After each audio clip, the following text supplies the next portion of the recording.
Log entry. Day 215. The line went dead at 0347. I sat with the headset in my hand and listened to the static for about 30 seconds before putting it down. The comm terminal read, "Signal lost." The tether indicator showed the fiber optic cable was still physically intact, running all the way down through the flooded service tunnel to the Veritech generator room and back. The cable was fine. The signal was gone. The reality boundary had pushed close enough to degrade the quantum coherent carrier wave, which was a very precise scientific way of saying the universe had hung up on me. 4 syllables. That was all I had caught before the static swallowed it. I wrote them down phonetically on my notepad, the way I thought I had heard them through the interference. I stared at what I had written. Then I crossed it out and wrote it differently because I wasn't sure about the second syllable. Then I crossed that out too. A name.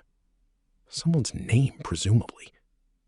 The person or organization or whatever it was that had deliberately destabilized the quantum foundations of reality and caused the Mandela effect to cascade across every timeline simultaneously. 4 syllables and a lot of static. I put the notepad down.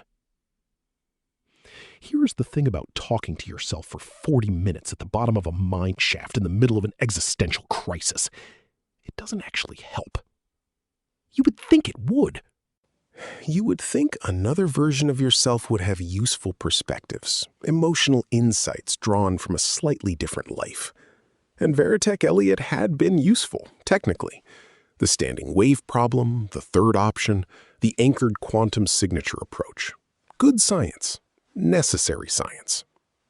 But he had also grown up in Laval, which meant he had the same stubbornness as me with none of the Plateau Mont Royal charm.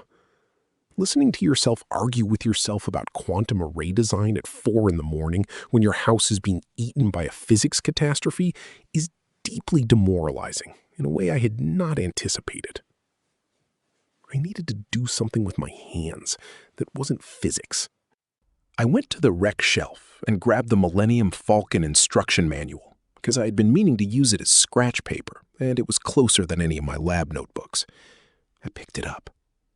It was heavier than it should have been. A photograph slid out from between pages 47 and 48, the spread showing the cockpit assembly, and landed face up on the floor. I stood there looking at it for a moment. I had forgotten I put it there. I had also, clearly, put it there on purpose. Her name was Sarah Leroux. She was from Quebec City, which she held overly with the serene superiority unique to someone from the actual capital. And she had a laugh that started quiet and then built unexpectedly, like a song you didn't realize was your favorite until the chorus hit. We met in 3rd year of our respective PhDs at Université de Montréal. She was astrophysics. I was quantum metrology.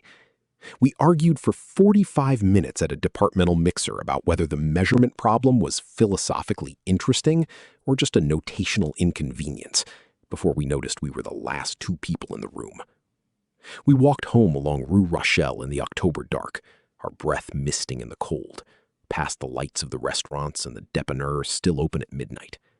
She was wearing a red coat she would later lose on the metro and mourn for 3 weeks. I remember thinking the city looked different with someone next to you, less like a backdrop and more like a place. We were together for 4 years. They were, on balance, the best 4 years of my life, which is the kind of thing you only fully understand from inside a pressurized tin can 2 miles underground, and I recognize the comic timing on that realization is not great. The erosion wasn't dramatic. No single catastrophic moment, no screaming fight, no clear villain. Just a long, slow pattern of me choosing the lab. I am going to describe it plainly because I have had 7 months underground to stop lying to myself about it. Her thesis defense. I missed the reception because I was running a calibration sequence I could have rescheduled and didn't. She said she understood. I told myself she meant it. Portugal was different, and I remember it differently than the rest. We had booked the trip 8 months in advance, a week in Lisbon in late June, our first real holiday in 2 years. I canceled 4 days before because a submission deadline had moved, and I convinced myself the timing was unavoidable. She went alone.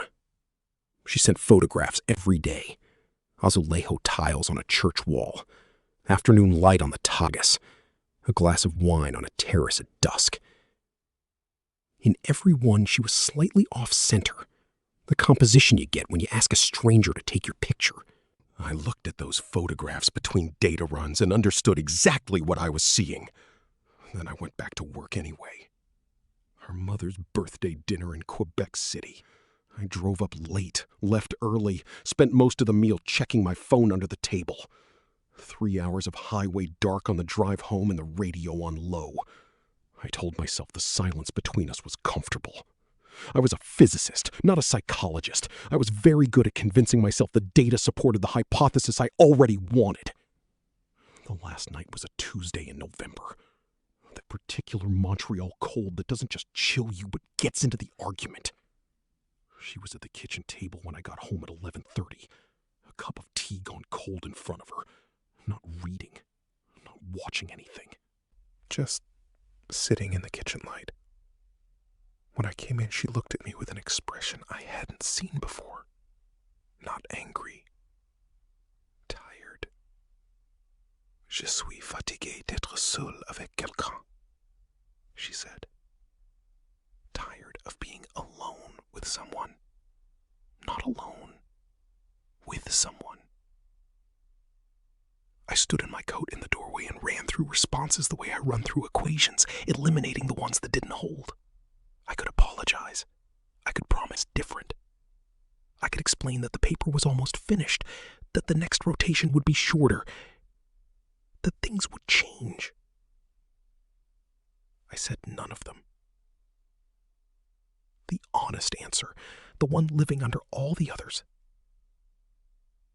was that I didn't know if I could be different. And I respected her too much to say otherwise. She moved out that weekend. I helped carry boxes, which was somehow the worst part, the mundane logistics of it. Her coffee mug, her stellar formation textbooks, the small cactus on the windowsill she kept because she said it was the only living thing that could survive my apartment. My mother called when she heard. Her exact words, delivered in the tone she reserves for my most spectacular failures: "Te laisser partir quelqu'un de bien pour des particules, Elliot." And she hung up. She wasn't wrong. She never is, which I find deeply inconvenient. I stood in the lab with the photograph and looked at it for the first time in 7 months.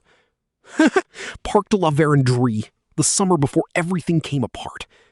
Sarah laughing at something off camera, squinting against the light. Me looking at her instead of the lens.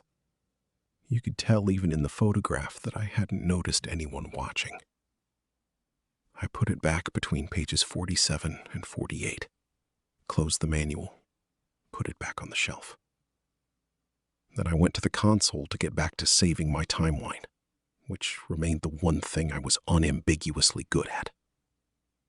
The telemetry was running normally. Fine structure constant oscillating between its 3 measured values. Collapse boundary holding at 1.4 meters from the tank edge. Everything exactly as terrible as before. No better. And no worse. I picked up my cold coffee.